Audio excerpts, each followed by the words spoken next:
अब कर स्टार्ट। नमस्कार दोस्तों, आप सभी का स्वागत है हमारे इस जीडीए क्लासेज के प्लेटफॉर्म पर। आज हम बात करेंगे एसएससी जीडी के एग्ज़ाम की प्रिपरेशन कैसे करें। तो मैं आपका बिना समय गंवाए आपको बताऊंगा कि एसएससी जीडी की जो संपूर्ण तैयारी है वो किस प्रकार से करेंगे। तो देखिए सभी इधर।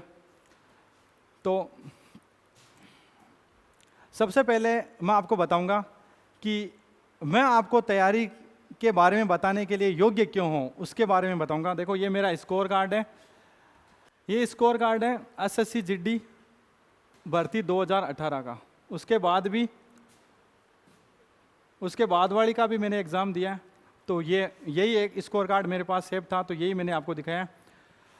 तो इसमें मेरे रीजनिंग में आए थे 20, जीके में आए थे 18 और मैथ्स में आए थे 24। ये एक क्वेश्चन मेरे गलत हो गया था मैथ में, इसी कारण से मैं इस भर्ती की मेन मेरिट में रहा था। हिंदी में मेरे आए थे 23। आप इंग्लिश भी ले सकते हो। और मेरे जो रो स्कोर आया था वो 100 में से 85 आया था, और फिर नॉर्मलाइजेशन होकर कितने हो गए थे 85.79। और इसकी मेरिट गई थी उस टाइम 86.57, 2018 वाली भर्ती में, है ना। तो उसके बाद में मैंने एग्ज़ाम दिए थे, लेकिन मुझसे रनिंग क्लियर नहीं हुई थी, एक दो बार तैयारी नहीं हुई थी रनिंग की। उसके बाद में मैं आपको बताऊंगा आगे एक और स्कोर कार्ड। ये दिल्ली पुलिस का स्कोर कार्ड है, जिसके अंदर मेरे जीके के अंदर आए थे 27.25, कितने में से 50 में से। रीजनिंग में आए थे 25 में से 25। मैथ्स के अंदर मेरे एक क्वेश्चन गलत हो गया था, तब 0.25 माइनस मार्किंग हो गई थी। 15 नंबर की आती है मैथ्स दिल्ली पुलिस में, और जिसमें से 14 सही हुए थे, एक गलत हो गया था, और तो 0.25 माइनस मार्किंग हो गई थी। कंप्यूटर में मेरे 10 में से 10 आए थे, और इन सब को जोड़ते हैं तब होता है 76।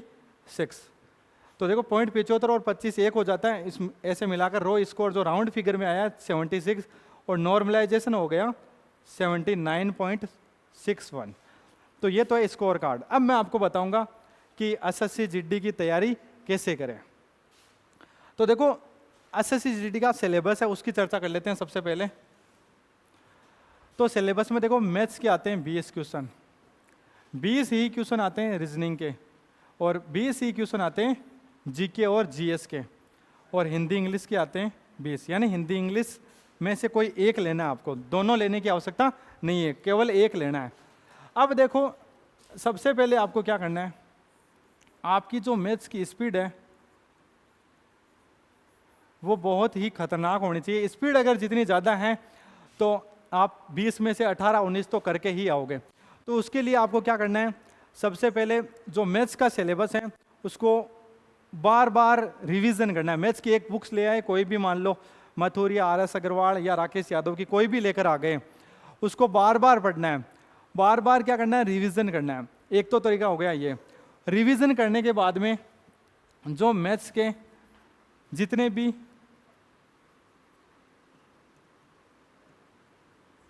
प्रीवियस एग्जाम में जितने भी मैथ्स के क्वेश्चन आए उनको निकालना है। कम से कम 14 से 15 क्वेश्चन तो जो प्रीवियस एग्जाम में आए हैं ना, जीडी का है चाहे एसएससी का कोई भी एग्जाम है, उसमें आए हुए क्वेश्चन है ना, वो आ जाएंगे। कम से कम 14 से 15 क्वेश्चन तो वो ही आते हैं। तो आपको क्या करना है, प्रीवियस ईयर के एग्जाम है जितने भी, उनकी मैथ्स आपको पढ़नी पड़ेगी। और दूसरी चीज़ मैंने बता दी है, स्पीड आपको बढ़ानी पड़ेगी। अब उसके बाद में रीजनिंग है, रीजनिंग का भी यही शेड्यूल है। प्रीवियस ईयर के जितने भी क्वेश्चन है वो देखने हैं, उनमें से क्वेश्चन आते हैं, और रीजनिंग की कोई भी बुक ले आओ और उससे बार बार प्रैक्टिस करो। रीजनिंग में ज़्यादा मेहनत करने की आवश्यकता नहीं है, आपकी स्पीड होनी ज़रूरी है। तो इन दोनों का शेड्यूल तो सेम ही है, दोनों में स्पीड होनी चाहिए।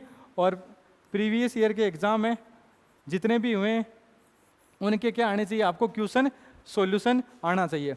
अब देखो जीके बच गया, सबसे मेन पार्ट यही है। जीके आपको मेरिट में ले जाएगा, किस प्रकार से ले जाएगा, इसमें आपको सबसे पहले तो क्या करना है, करंट पर फोकस करना है। करंट के जो क्वेश्चन आते हैं इनमें फिक्स क्वेश्चन है। एक तो पुरस्कार का क्वेश्चन पूछ लेते हैं, और जितने भी पद्म विभूषण जो भी पुरस्कार दिए जाते हैं उनका पूछा जाता है, और स्पोर्ट्स के पूछे जाते हैं। नवीनतम जो स्पोर्ट्स है या भविष्य में कौन सा स्पोर्ट्स कहाँ पर होगा, ऐसे क्वेश्चन पूछे जाते हैं। तो वो आपको करंट है, तो जो यूनिक करंट है, जो ज़्यादा चर्चा में करंट रहता है, उस पर फोकस करना है। दूसरा, जीके के लिए देखो सिलेबस तो बहुत ज़्यादा है, हिस्ट्री भी आती है, ज्योग्राफी वर्ल्ड की और इंडिया की दोनों आती है, हिस्ट्री भी वर्ल्ड और इंडिया दोनों की पूछी जाती है। इसके अलावा इकोनॉमिक्स का 1 या 2 सवाल पूछा जाता है, संविधान के क्वेश्चन आते हैं, पॉलिटी के क्वेश्चन भी पूछे जाते हैं, तो वो सब आपको याद होने चाहिए। तो उसके लिए आपको एक तो बुक्स चाहिए,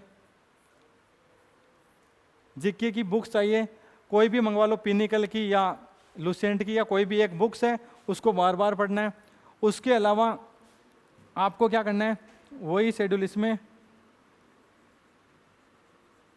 जो भी क्वेश्चन पूछे जाते हैं प्रीवियस एग्जाम में, उनमें से हुबहू आपको इसमें 10 क्वेश्चन देखने को मिल जाएंगे।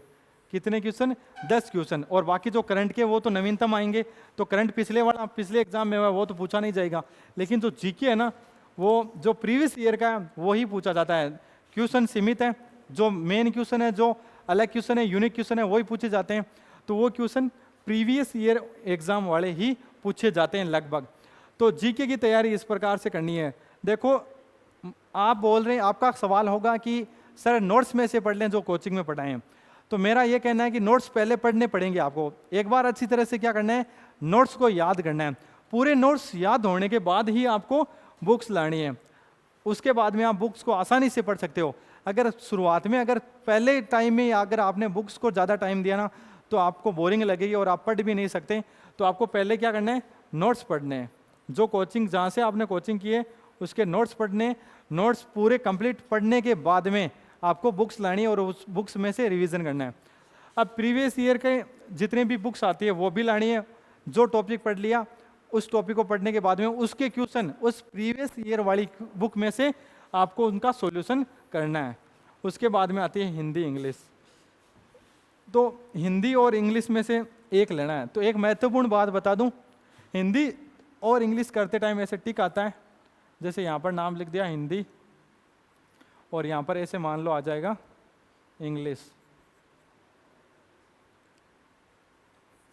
इसके आगे। अब इन दोनों में से जो करनी है, जैसे हिंदी करनी है तो यहाँ पर हमें टिक लगाना आवश्यक होता है एसएससी जीडी के एग्जाम में, वरना वो स्टार्ट ही नहीं होते हैं क्वेश्चन। दोनों में से किसी एक पर क्या लगाना है, टिक लगाना है। और टिक लगाने के बाद में अगर हिंदी का एक क्वेश्चन कर लिया ना, तो फिर हिंदी के ही करने हैं। अगर इंग्लिश का एक क्वेश्चन कर लिया तो इंग्लिश के ही करने हैं। तो हिंदी इंग्लिश वाले में ये सिस्टम है, दोनों में से कोई एक करनी है। इसके भी पूरे के पूरे 20 क्वेश्चन आते हैं और 20 में से हिंदी में 20 में से 20 ही लाने पड़ेंगे आपको, 20 में से 20 ही लाने पड़ेंगे। यानी पूरे लाने वाला सब्जेक्ट है, स्कोरिंग सब्जेक्ट है। ये तीनों क्या है, स्कोरिंग सब्जेक्ट है। इसमें नंबर देखो 15, 16, 17 भी आ सकते हैं और 10 भी आ सकते हैं, 8 भी आ सकते हैं, कोई गारंटी नहीं है। जीके में नंबर कम ज़्यादा आते रहते हैं, लेकिन इन तीनों सब्जेक्ट पर आपको सबसे ज़्यादा फोकस करना पड़ेगा। अगर मान लो इन तीनों में मिलाकर आपके 60 सवाल आते हैं, अगर मान लो आपके 55-56 सवाल सही हो रहे हैं, मान लो 55 हो रहे हैं, तो आपका स्कोर गया 110 इन तीनों में।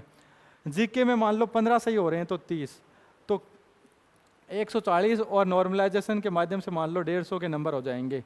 तो इस प्रकार से 150 नंबर तो मेरिट जाएगी इस बार वाली। अभी फाइनल मेरिट आई नहीं है, 137-38 गई है फिजिकल के लिए, तो कम से कम 5-10 नंबर बढ़ेगी मेरिट, 45 से 50 के बीच में तो जाएगी। तो आपको क्या करना है, इन तीनों सब्जेक्ट में स्कोर करना, जितना हो सके उतना अधिक स्कोर करना है। और जीके में भी इसको कम नहीं लेना है, जीके आपको मेरिट में ले जाएगा, ये गारंटी है मेरी। जीके में जितना ज़्यादा स्कोर होगा आप उतना ही सफलता के क्या होंगे, नज़दीक होंगे। तो इस प्रकार से आपको तैयारी करनी है। अगले वीडियो में मैं बताऊंगा आपको कि जीके के लिए कौन सी बुक पढ़ें, मैथ्स के लिए कौन सी पढ़ें, रीजनिंग के लिए कौन सी पढ़ें और करंट के लिए कौन सी पढ़ें और किस प्रकार के क्वेश्चन आते हैं, ये अगले वीडियो में बताऊंगा। जय हिंद, नमस्कार, धन्यवाद।